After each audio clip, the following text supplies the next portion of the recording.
की कहानी बेंगलुरु की सबसे उलझा देने वाली मर्डर मिस्ट्री है। मॉडल पुजाडे मर्डर केस वाले टैटू, 14,000 जीन्स, 1400 टाइटन घड़ी में छुपा था वो कातिल।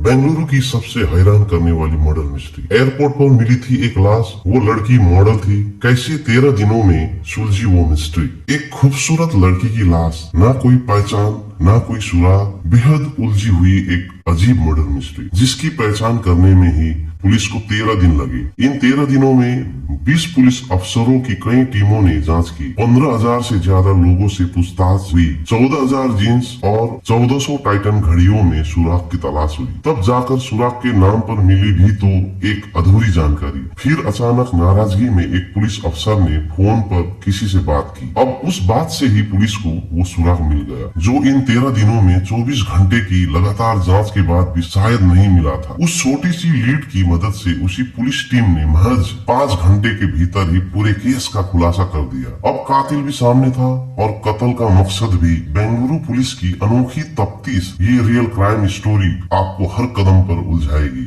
दरअसल 31 जुलाई 2019 में एक सुबह करीब 5 बजे एक किसान मुनि राजू बेंगलुरु में कैंपेगौड़ा इंटरनेशनल एयरपोर्ट के पास वाली सड़क पर टहल रहे थे। उस सड़क पर टहलते हुए अचानक वो चौंक जाते हैं क्योंकि सड़क पर एक लड़की की लाश पड़ी थी। चेहरा भी उछला हुआ था, चारों तरफ खून बिखरा था, पास में ईंट भी पड़ी हुई थी। उन्होंने इसकी सूचना बेंगलुरु पुलिस को दे दी। कुछ देर बाद ही बेंगलुरु के बागलूर पुलिस थाने की टीम पहुंचती है। जांच शुरू होती है।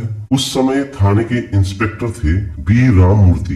नाइट में देर रात तक पेट्रोलिंग करने के बाद वो सो रहे थे। सोते हुए 1 ही घंटे हुए थे, थाने से फोन आया। बताया गया कि एक ब्लाइंड मर्डर केस है, एयरपोर्ट के पास लड़की की लाश मिली है, केस हाई प्रोफाइल हो सकता है। ये सुनते ही इंस्पेक्टर की अधूरी नींद पूरी तरह खुल जाती है। वो भी तुरंत स्पॉट पर पहुंचते हैं। उस क्राइम स्पॉट की जांच की गई तो पता चला कि लड़की के सिर पर किसी ईंट से कई बार मारा गया था। शरीर पर कई बार चाकू भी मारा गया था। अब ये बेहद अजीब था कि चाकू भी मारा, ईंट से भी हमले किए थे। घटनास्थल पर कोई सामान नहीं मिला, न लड़की का पर्स और न कोई बैग। फॉरेंसिक जांच की गई तब पता चला कि वहाँ से एक कार निकली थी जिसके टायर के निशान मिले थे, लेकिन वो किस गाड़ी के थे ये पता नहीं चल पाया। दूर दराज के कुछ सीसीटीवी फुटेज भी देखा गया, लेकिन उसकी तस्वीरें इतनी धुंधली थी कि कार का नंबर पता ही नहीं चल सका। इस तरह पुलिस अब पूरी तरह से खाली हाथ थी। कातिल और कत्ल के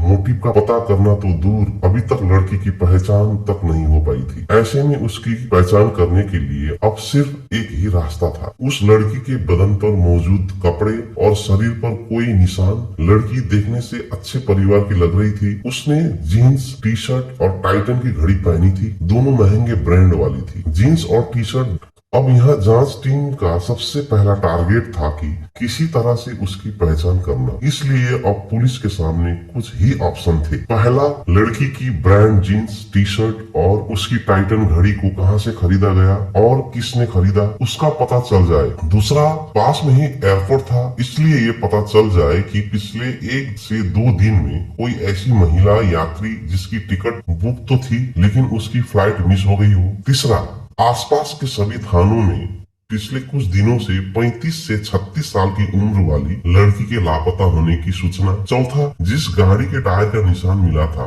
उसके बारे में शहर के किसी सीसीटीवी फुटेज में कुछ मिल जाए। 20 पुलिस वालों की टीम 14,000 जीन्स, 1400 टाइटन घड़ी, एस वाले टैटू में खोजना था क्लू। इन तमाम एंगल पर जांच के लिए कुल 20 पुलिस वालों की टीम बनाई गई। सभी टीम को अलग अलग टास्क दिया गया। एक टीम को ब्रांडेड जीन्स के बारे में पता लगाना था कि इसे अब तक इंडिया में कहां कहां बेचा गया और उसे किसने खरीदा।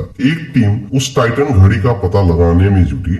इसकी जांच के दौरान ये पता चला कि जिस ब्रांड की जीन्स उस लड़की ने पहनी थी वैसे 14,000 पूरे देश में बेची गई है। दिल्ली, महाराष्ट्र और कर्नाटक में इनकी बिक्री हुई थी। अब पुलिस ने ये पता लगाया कि जिस साइज की जीन्स लड़की ने पहनी थी वो कितनी बिकी है। अब पता चला कि उस साइज की 800 जीन्स बेची गई। इस तरह अब 800 जीन्स खरीदने वाले सभी लोगों के नाम और नंबर का पता लगाना था। चूंकि ब्रांडेड जीन्स थी, उसे शोरूम से खरीदने वालों की डिटेल मिल गई। अब इन सभी नंबरों को लेकर पुलिस ने व्हाट्सएप ग्रुप बनाया और उन्हें लड़की की फोटो भेजनी शुरू की, लेकिन काफी सारे नंबर बंद थे। हालांकि काफी मेहनत के बाद भी उसकी पहचान नहीं हो पाई। पुलिस की एक और टीम टाइटन घड़ी के खरीदार को तलाशने में लगी थी। उस मॉडल की घड़ी का पता लगाया तो कुल 1400 घड़ियां बेचे जाने की जानकारी हुई। पुलिस ने सभी के नंबर मांगकर उन्हें भी व्हाट्सएप पर मैसेज भेजे। उधर अन्य टीमें सीसीटीवी फुटेज और कार की तलाश में थी। इस दौरान उस एरिया से एक स्विफ्ट कार जाते हुए मिली थी, लेकिन उसका नंबर प्लेट साफ नहीं दिख पाया। इससे कार का नंबर नहीं मिल सका। कुल मिलाकर इतनी मेहनत का नतीजा सिफर ही रहा, यानी कोई सुराग नहीं मिला।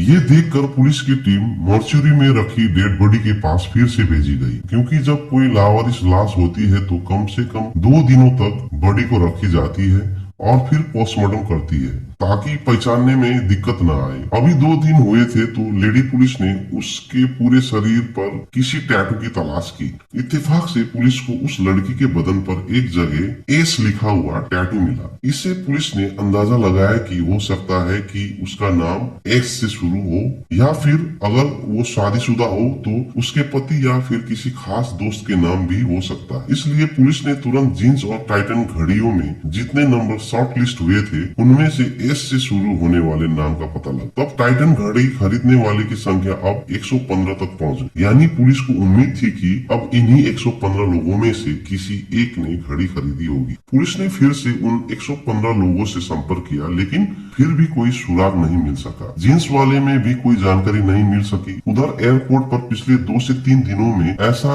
एक भी यात्री नहीं था जिसकी फ्लाइट मिस हुई हो। यानी पुलिस ने जितने भी एंगल से जांच शुरू की थी, किसी से भी उस लड़की की पहचान करने में सुराग नहीं मिल पाया। इस तरह पुलिस की जांच के कुल 6 दिन निकल गए, लेकिन मरने वाली लड़की कौन थी अभी तक पता नहीं चल पाया था। फिर कातिल और कत्ल का मोटिव का पता लगाना तो दूर की बात थी।